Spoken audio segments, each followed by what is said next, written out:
ஸ்ரீ சௌடாம்பிகை ஜோதிடம் நேயர்கள் அனைவருக்கும் ஜோதிடர் ஜெய தமிழ் செல்வனின் அன்பு வணக்கங்கள். இப்ப என்ன பார்க்க போறோம் அப்படின்னா, ஆனி மாதம்.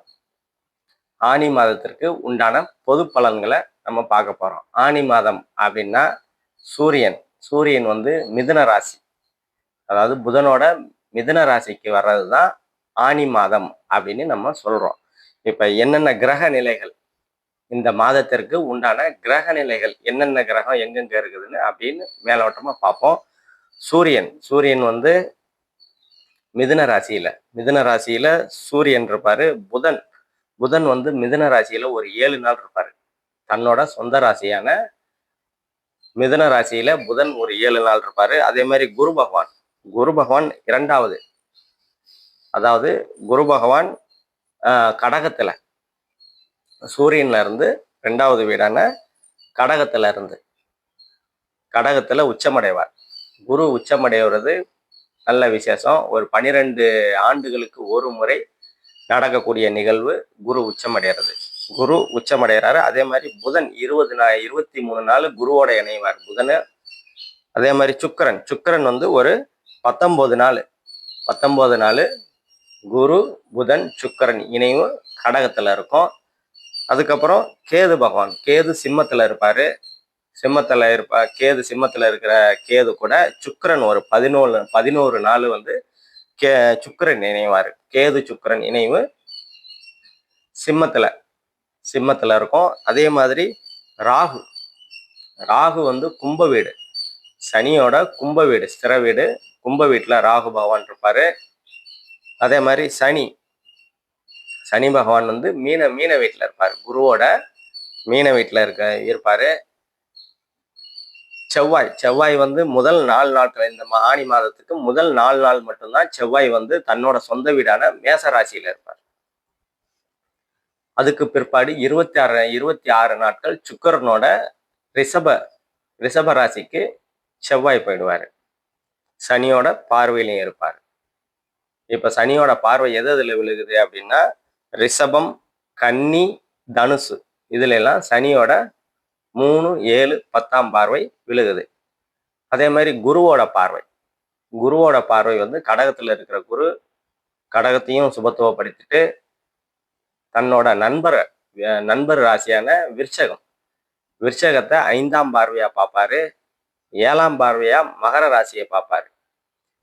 விருச்சக ராசிக்கு குரு பார்வை ரொம்ப நல்லது. குரு பார்வை எங்க இருந்தாலும் எந்த ராசிக்குனாலும் ரொம்ப நன்மையை தான் கொடுக்கும். விருச்சகத்தை பார்ப்பாரு. அதுக்கப்புறம் மகர ராசியை பார்ப்பாரு. மீன ராசியை, சனி பகவான் மீனத்துல இருக்கிறாரு, அந்த மீன ராசியும் சனி பகவானையும் குரு பார்ப்பாரு.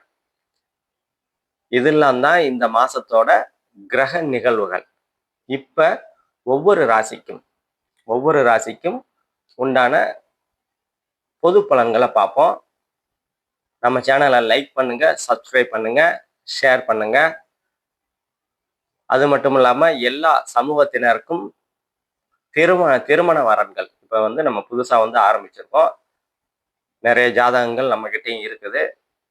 எல்லா சமூகத்தினருக்கும் திருமண வரன்கள் சரியானதா, அதாவது நிறைய பேர் சொல்லுவாங்க சனி தோஷம் இருக்குது, ராகு கேது தோஷம் இருக்குது, செவ்வாய் தோஷம் இருக்குது, அந்த மாதிரி அமைப்புகள் இருக்கிற ஜாதகத்திலாம் நாங்க அந்த தோஷங்கள்லாம் சரியாகக்கூடிய தன்மைகள்ல இருக்கிற ஜாதகத்தை கரெக்டா தேர்ந்தெடுத்து பொருத்தி நல்ல வாழ்க்கை அமைத்து கொடுக்குறோம். இப்ப ஒவ்வொரு ராசிக்கும் உண்டான பொது பலன்களை நம்ம பார்ப்போம். விருச்சிக ராசி நேயர்கள் அனைவருக்கும் வணக்கம். விருச்சிக ராசியோட ராசி நாயகன் வந்து முதல் 4 நாள் வந்து உங்க ராசிக்கு 6ஆம் இடத்துல மறைஞ்சாலும் ஸ்தான பலமா இருப்பாரு. அதுக்கு பிற்பாடு உங்க ராசிக்கு 7ஆம் இடத்துல ஒரு 26 நாள் இருந்து உங்க ராசியை பார்க்கறது ஒரு வலுவடைய தான் செய்யும். இருந்தாலும் கோபங்களை கொஞ்சம் குறைச்சிக்கிறது உங்களுக்கு நன்மையை கொடுக்கும். அதே மாதிரி 7ஆம் இடத்துல இருக்கிற செவ்வாய் கணவன் மனைவிக்கிடையே, நண்பர்களுக்கிடையே கொஞ்சம் வாக்குவாதங்கள், கருத்து வேறுபாடுகள் கொடுக்க தான் செய்யும். அதான் கவனமா கடந்து போறது உங்களுக்கு நன்மையை கொடுக்கும். அதே மாதிரி உங்க ராசியை குரு பகவான் உச்ச குரு பார்க்கறது ஒரு தனி சிறப்பு தான். என்ன அப்படின்னா, தன்னம்பிக்கை, தைரியம், உற்சாகம்லாம் ஒருபடி உயரக்கூடிய அமைப்புகள், ஒரு முன்னேற்றம் அடையக்கூடிய அமைப்புகள்லாம் உங்களுக்கு நல்ல விதமாகவே இருக்கும். அதே மாதிரி 2ஆம் இடத்துக்கு சனியோட பார்வையும் செவ்வாயோடைய பார்வையும் இருக்கிறதுனால குடும்பத்துல கொஞ்சம் கவனம் செலுத்துறேன். குடும்பத்துல கொஞ்சம் விட்டு கொடுத்து போறது நல்லது. ஏன்னா 2ஆம் இடத்துக்கு சனி செவ்வாய் பார்வையில 2ஆம் இடம் வந்து தனம், குடும்பம், வாக்குஸ்தானம்னு சொல்லுவோம். வார்த்தைகள கொஞ்சம் பார்த்து பிரயோகப்படுத்துங்க. இன்னொன்னு குடும்பத்துல கொஞ்சம் விட்டு கொடுத்து போறது உங்களுக்கு இந்த காலகட்டத்துல உங்களுக்கு நன்மையை கொடுக்கும். அதே மாதிரி 3ஆம் இடம் 3ஆம் இடம் வந்து குருவோட பார்வையில இருக்குது. இளைய சகோதரம், சகோதரிகள், தைரியம், வீரியம், வெற்றி, விஜயஸ்தானம்னு சொல்லுவோம். அதெல்லாம் வந்து உங்களுக்கு நல்ல விதமா இருக்கும். போன மாசம் வரைக்கும் தம்பி தங்கைகள் கிட்ட இருந்து கொஞ்சம் பிரச்சனைகள், கருத்து வேறுபாடுகள் அப்படின்னு இருந்ததுன்னா, அந்த அமைப்புகள்லாம் சரியாகக்கூடிய தன்மை விருச்சிக ராசிக்காரங்களுக்கு இந்த காலகட்டத்துல உங்களுக்கு கண்டிப்பா இருக்குது. அதே மாதிரி உங்க ராசிக்கு 5ஆம் இடம் 5ஆம் இடத்துல 4ஆம் இடத்துல ராகு பகவான் இருக்கிறாரு. ராகு பகவான் வந்து 4ஆம் இடம் வந்து தாய், வீடு, வாகனம், கல்வின்னு சொல்லுவோம். மாணவர்கள் வந்து கல்வியில இந்த காலகட்டத்துல கூடுதல் கவனம் செலுத்தணும். அதே மாதிரி தாயார் உடல்நிலையில கொஞ்சம் கவனமா இருக்கிறது விருச்சிக ராசிக்காரங்களுக்கு கொஞ்சம் நன்மையை கொடுக்கும். இருந்தாலும் என்னதான் ராகு இருந்தாலும் சுக்கிர பார்வை 11 நாட்கள் இருக்கிறதுனால பெரிய அளவுகள் பாதிப்புகள்லாம் வந்து இருக்காது. வீடு வாகனம் வாங்கணும் அப்படின்னா கொஞ்சம் 1க்கு 2 முறை பேப்பர்ஸ் செக் பண்ணி வாங்கிக்கிறது உங்களுக்கு இந்த காலகட்டத்துல நன்மையை கொடுக்கும். அதே மாதிரி 5ஆம் இடத்துல சனி இருக்கிறாரு. 5ஆம் இடம் குலதெய்வம், பூர்வ புண்ணியம், புத்திர சந்தானம்னு சொல்லுவோம். 5ஆம் இடத்துல அதிர்ஷ்டத்தை கொஞ்சம் கெடுத்து இருக்கிற அமைப்புகள் இருக்கிற சனி பகவானை வந்து குரு பார்வை விழுகிறதுனால அந்த அந்த அமைப்புகள்லாம் கொஞ்சம் மாறி சரியாகக்கூடிய தன்மைகள் இருக்கும். ரொம்ப நாளா குழந்தை இல்லை அப்படின்ற இருக்கிற அமைப்புகள்லாம் குழந்தையை கொடுக்கக்கூடிய அமைப்புகள். அதாவது விருச்சிக ராசிக்காரங்களுக்கு 5ஆம் இடத்துல சனி பகவான் இருந்தாலும் குரு பார்வை இருக்கிறதுனால குழந்தைகள் கொடுக்கக்கூடிய அமைப்புகள்ல குரு பகவான் கண்டிப்பா செயல்படுவாரு. குழந்தைகள் கிடைக்கக்கூடிய அமைப்புகள் நல்ல விதமா இருக்குது.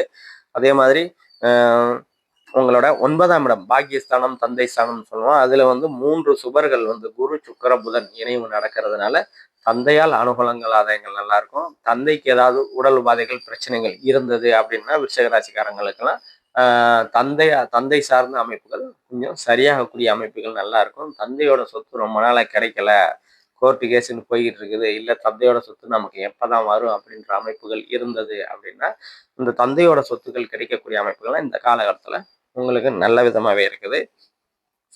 அதே மாதிரி தந்தையோட உறவினர்களால அனுகூலங்கள், ஆதாயங்கள், சித்தப்பா பெரியப்பாமார்களால ஆதாயங்கள், அனுகூலங்கள்லாம் உங்களுக்கு நல்ல விதமாவே இருக்கும். அதே மாதிரி 8ஆம் இடம் இயல்பா சூரியன், புதன் தான் இருப்பாங்க. அதனால வந்து பயணங்களால் அனுகூலங்கள், ஆதாயங்கள் உங்களுக்கு நல்ல விதமாக தான் இருக்கும்.